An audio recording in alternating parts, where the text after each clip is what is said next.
What happens when Pluto transits through your second house? This is going to be for Capricorn rising. The second house is ruled by Taurus, and Taurus rules over the planet Venus.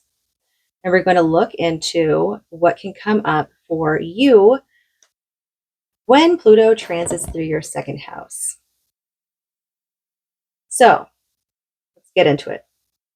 Pluto transiting the second house.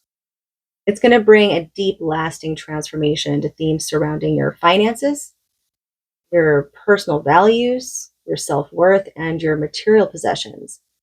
Because that's the practical Venusian side. That's the house of the practical Venusian, Taurus. This transit reshapes how you relate to security, abundance, and what you consider valuable. Since the second house represents the stability and resources, Pluto's influence here can feel very intense, yet it offers opportunities to release outdated patterns, empower yourself financially, and create a stronger foundation for the future. So, some themes. Number one, financial transformation.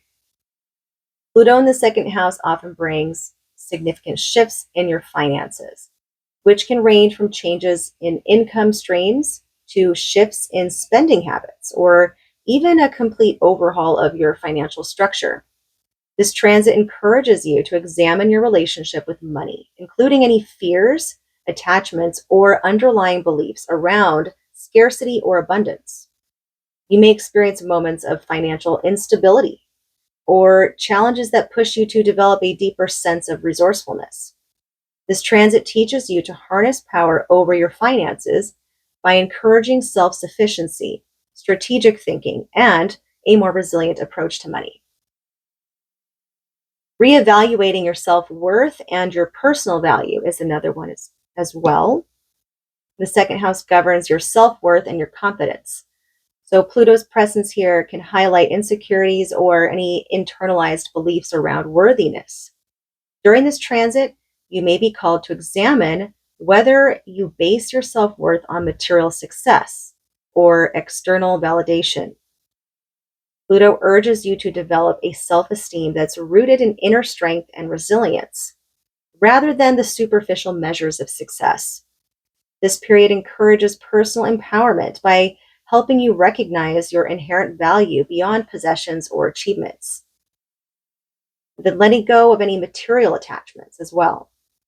Pluto's energy can be unrelenting in pushing you to release attachments to things that no longer serve you, including material items, possessions, or financial dependencies. During this transit, you might feel an urge to declutter, simplify, or detach from belongings that don't hold real value to you. This process helps you to develop a new perspective on wealth, where possessions are tools for empowerment rather than measures of worth.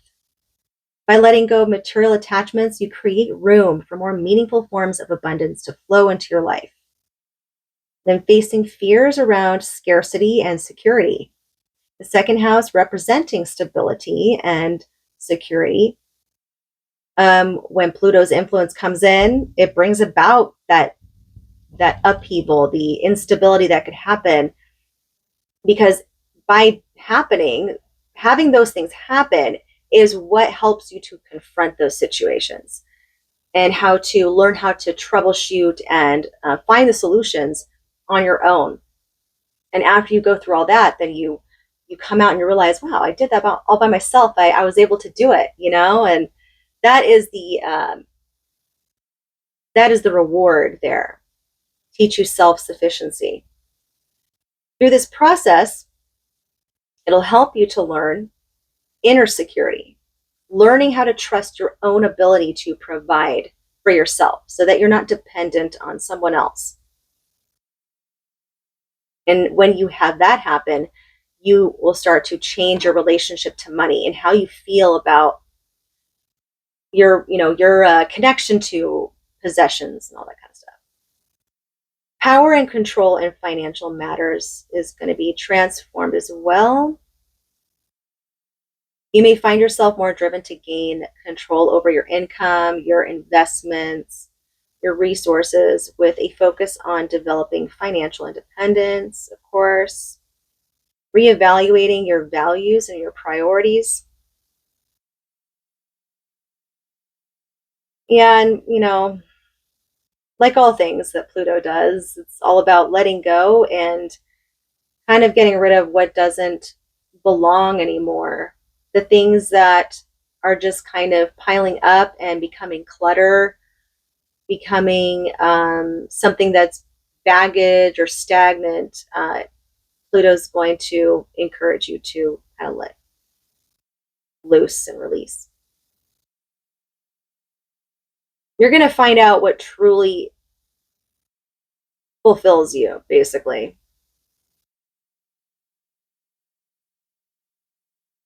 And it doesn't just go with that, but in regards to all aspects, like you're going to be refocusing on your experiences, your relationships, all that stuff is going to come under review.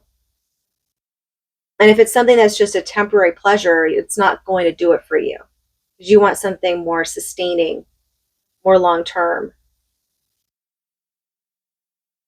And then you will definitely build up a lot more resilience. You'll be a lot more resourceful in your approach to things, problem solving, learning how to strategize. During the time that Pluto is going through your second house, some things that you can do to make the most of these experiences is just focus on the financial healing. And what I mean by that is, have you ever come across like those meditations or those background like frequency sounds, like bring in abundance, like abundance meditation or abundance frequency? I'm sure you've come across those before. I have. And you can do like abundance financial healing using that. Address any lingering insecurities or limiting beliefs around money. Therapy, financial counseling, self-help books focused on abundance can help you navigate Pluto's intense influence. Simplify and declutter. It's the big one. Because Pluto, it's, what is that called? It's like, is it the Russian death cleaning or Swedish death cleaning? I've heard of this term before. I can't remember which one it was, but it was one of those. And it's where they literally just throw everything out. Like you pick it up and you see it, and if it doesn't look like it's valuable, you just chuck it out. You don't even second guess. Something like that. But yeah, simplify and declutter. And set clear financial goals.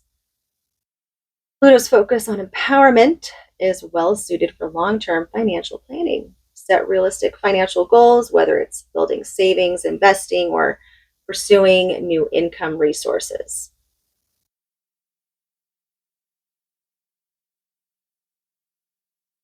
Confront scarcity mindsets. Use this period to explore any fears or anxieties you have about money or security. I think I pretty much covered that. Journaling. Journaling is very good in every situation. Every situation that Pluto is involved in, journaling is good. And meditation. But it says here you can also do hypnotherapy. It can be useful in transforming your negative beliefs into a sense of inner security and trust. Realign with core values.